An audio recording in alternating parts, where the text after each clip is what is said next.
Hello, my friends. Today I wanted to take you along with me as I shoot part of a composite image that I am planning. So over the weekend, I went to Northern California to the Santa Cruz area. So if you're familiar with the California coast, you may know where that is. It's a really, really beautiful area, and there's a particular beach down there or up there, that I think is just really cool. And I've been there before, so I kind of know the layout. And I decided to go down there and see if I could find some landscape shots where I felt like you could add a human presence into the scene in a sort of way that I could make that person look like they're a part of the landscape. You've seen an image, or you may have seen an image that I did recently that is similar to this, where there's a mountain scene and I have added myself in there so that it looks like I'm kind of a part of this mountain range. And so it's a similar idea. I just wanted to find another similar scene where I felt like I could add a person in there in a way that they would look like they had become sort of one with the landscape, because I think this is just a really cool and interesting thing to do. And I'm considering possibly building a series of images around that idea. So we went down there to the beach, me and my husband. He often accompanies me on these little treks. He's very gracious in that regard. And I found this really cool sort of rock cliff formation that I felt looks like a person. So to me, it looks kind of like the head and shoulders of a person kind of looking out on the water. So I felt like that would be a perfect aspect of the landscape to fixate on for this image. So I took a shot of that, and today we're going to be adding the human element. So there's a few things that we have to take into consideration when we're doing this. So one is that we're going to be combining a natural lit outdoor image with an indoor studio lit image. And this can be a tricky thing to do. You'll hear people saying that you shouldn't do it. I don't think that's true. In the other image, that is exactly what I did, and it worked great. I got really good feedback on that particular image, so I'm not concerned with that. I think it's just going to require some real thinking about how you're going to line these images up. So the lighting really, really does need to match as closely as humanly possible in order to make this believable. And I think that's the key issue with images where you see people combining a natural scene with a studio shot scene, is that they're not doing a very good job of considering the lighting and determining how they can make the lighting in their studio image match the lighting in the natural outdoor image. That's probably definitely the direction that you want to go. It's going to be almost impossible to match natural outdoor lighting to studio indoor lighting unless you're just in a very sort of serendipitous situation, because you don't really have a lot of control over natural lighting. It changes all the time.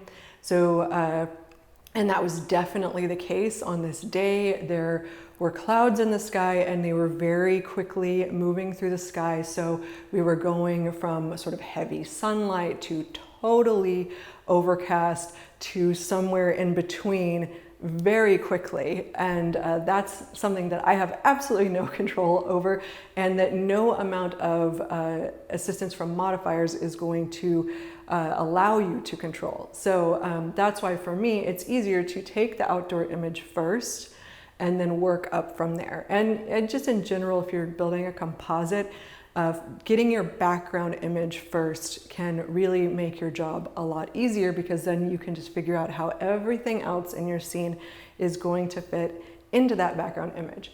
So what I'm going to do is, let me just explain the lighting that I came up with. So if we look at the image that I took, the landscape, you'll see that, so there's some clouds in the sky, but there's also a bit of sun coming through.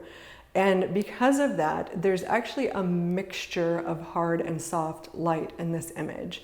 And this is something that you will frequently see in outdoor images, in natural lighting images, is this sort of mixture of both hard and soft lighting sources. Because, so you have the sky is a huge, huge, vast thing. And of course the sun is the lighting source, but what's going on in the sky is constantly changing that lighting source. So you have clouds moving in, they're creating soft light. But then if you still have an area where the sky is open, then you're still getting some hard light from the direct sun as well.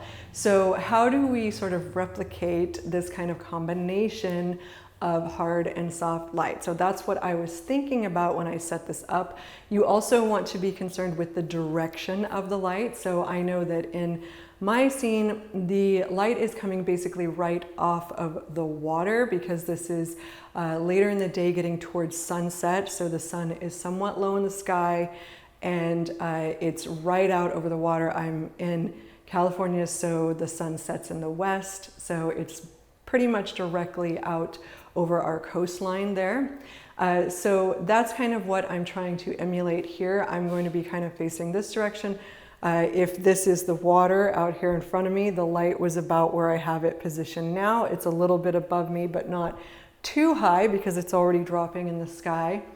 And then for the mixture of hard and soft light, what I did is I decided to use my Godox light with just the reflector on it. So this is going to produce a very hard light. But what I then did was, if you look at our scene, you'll notice that there is sort of a fall off of light.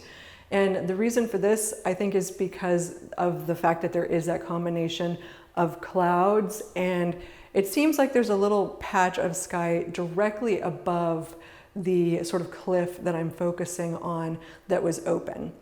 So you're kind of getting brighter light on the top of that cliff, and it's falling off a bit as it comes down the cliff and towards the beach below it. So I want to replicate that fall off of light. So what I did was I added a grid to my reflector. So a grid is basically going to narrow your beam of light, and they'll have different degrees that they're sort of rated at. So this one I'm using a 40 degree. I also have a 30, a 20, and a 10, I think. So the smaller the degree, the more narrow that beam of light is getting. But 40, I think, is fine for our purposes because it's not a super like swift fall off of light. It's just a sort of gentle falling off of the light. So I've got that 40 degree grid on there. And now the final thing that we have to consider is, how am I going to make the light look hard yet also soft? And so what I chose to do is to use this diffusion panel, which is a part of a set of reflectors and diffusion panels that I have, and just put that in front of my light. So basically what this is doing is it is diffusing the light a bit, it is softening it a little bit, but it's not doing it too much. It's just a very subtle softening. It's not anywhere near as soft as if I were to pop a softbox on this light. Now, if I put a softbox on this light, I would just have soft light, and that wouldn't really quite match our scene either. But this way I've kind of got that sort of in-between place where it's hard, but it's also a little bit soft. So that's what I wanted. And I think that I've done a pretty darn good job of replicating the lighting here enough to make it fit, to make me fit into this scene. And it doesn't have to be perfect. We're not going for perfection here. It just needs to be close enough that when you combine these images, it will be believable. So aside from that, other things that we will need to consider are things like angle. So what angle was I shooting this at? Well, I'm down on the beach and I'm shooting up just a tiny bit, not too much, because I'm using a fairly wide angle lens here. So I can fit everything kind of in the scene, but I was tipping just a little bit up to get that nice cliff in there and sort of some of the sky above and everything. So it's just a very slight up angle. So I want to make sure that this image is shot at the same or close to the same angle, because otherwise, again, if you shoot one part of your scene looking down on it and another part of your scene looking up, those two images are not going to look right together. When you bring them into Photoshop and you start trying to put them together, you're going to be like, something's wrong, it's not working. And maybe you don't know why. Sometimes you don't, and definitely early on in my experience, I didn't always know to look for these things either. But your brain knows that something's wrong. Whether it knows exactly what's wrong or not, just depends on your knowledge about how to do these things, but you will know that something's off. So that's one thing that you always want to be looking for. Another thing is you do need to consider focal length, but focal length is a little bit relative to what you're shooting, so this can get a little complicated. So by and large, the rule of thumb is that you should shoot it at the same focal length, each part of your scene. Okay, but in this case, that's not what I'm doing. And the reason is because when I'm on a huge beach with a giant cliff and I'm using a wide angle lens to get everything into my shot, because these are very big, vast, huge things, right? Much, much larger than me. I'm a lot smaller than that cliff, but I still want to look large the way that the cliff did. So I don't want to really use too wide of an angle, because a wide angle, it sort of opens up space and makes things look smaller, whereas a longer lens will compress space and make everything look larger. So I'm going with a medium. So I'm doing this at a 50 millimeter. I believe the original image was shot probably like around 35 millimeters or something like that. So it's not like a huge difference, but there's a difference there. When you're shooting at wider angles, there can be distortion of the things in your scene, and that's one of the reasons that you want to try to match the angle of your lens, because you want the distortion in the different parts to match. But for this particular aspect of it, there's not a lot of distortion on that cliff. I was far enough away from it that it's not like looking like weird and bowed or anything like that, and I wasn't using some crazy wide angle lens that's going to make the whole scene look kind of strange.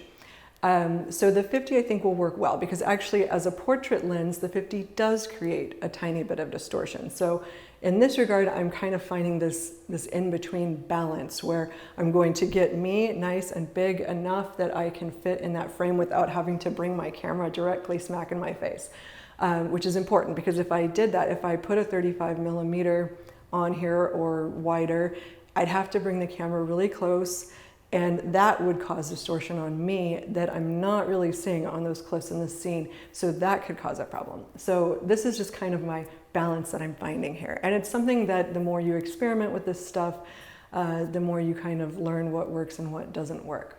So I think that's a good introduction. We're gonna go ahead and take a few shots.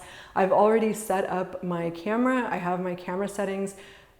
Depth of field is another thing you definitely want to take into consideration. So I've got a wide depth of field on my natural scene. So I have a wide depth of field on me. I've got my camera set at f8 right now, which should be plenty depth of field with a 50 millimeter lens. So that's another thing to consider when it comes to depth of field. The wider the lens, the more depth of field you're gonna get. So a 50, it's not too close to me. I've got it at f8. All of these things are going to contribute to the fact that I am going to get a nice depth of field in this shot. And I think that's pretty much all you really need to know about this. Now, one thing, if you are shooting with strobes, you don't have to worry about depth of field quite as much, because strobe lighting, flash lighting will cause things to become sharp in your image, because that flash of light just creates a sharpness. But I'm using a continuous lighting source, so that's why it's a little bit more of a concern for me in the studio than it might be for someone who's using a flash lighting source. Okay, so let's go ahead and take a shot. One thing that I do want to mention, just for anyone who may be interested in self-portraiture like what I'm doing, is one, I'm using my trigger. So I have a part of it attached to my camera, and then I have this little handheld part that I take the shot with, which you're gonna need if you're gonna do self-portraits. Another thing is that it's good to have a mannequin And this is my mannequin Zora. I named her Zora as a reference to the film Blade Runner. And anyways, she is my stand-in a lot of the time. So I actually have a stool with some apple boxes over here that I move over here, and then I just set her on top of it so that I can see what the lighting looks like. I can get an idea of where I want my focus to be and things like that without needing another human person to be present. So that's something that can be helpful. And it's also helpful for just practicing lighting, because you don't want to bore people to death by practicing lighting on them all day. They'll probably not like you too much for that. So a mannequin is a good thing to have for that. So, okay, let's go ahead and take a shot. I already have everything set up. I've already done a test shot to make sure this is going to work out.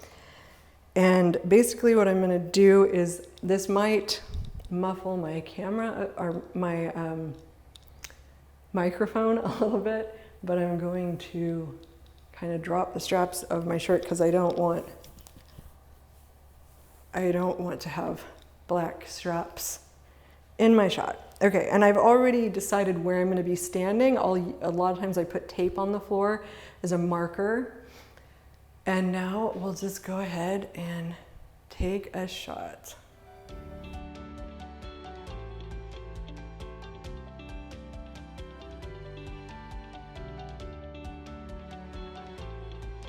Okay, so that's probably enough. This isn't too terribly complicated. And I'm just going to check these out. And I kind of rotated a little bit as I was doing that, just to give myself some slightly different angles in order to make sure that I can line up with the cliff in my scene.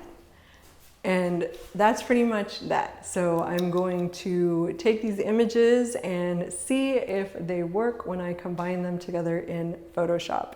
So thank you so much for joining me. I hope this was helpful to you. Let me know if you have any questions or, of course, any comments that you'd like to leave me, and I will see you guys next time.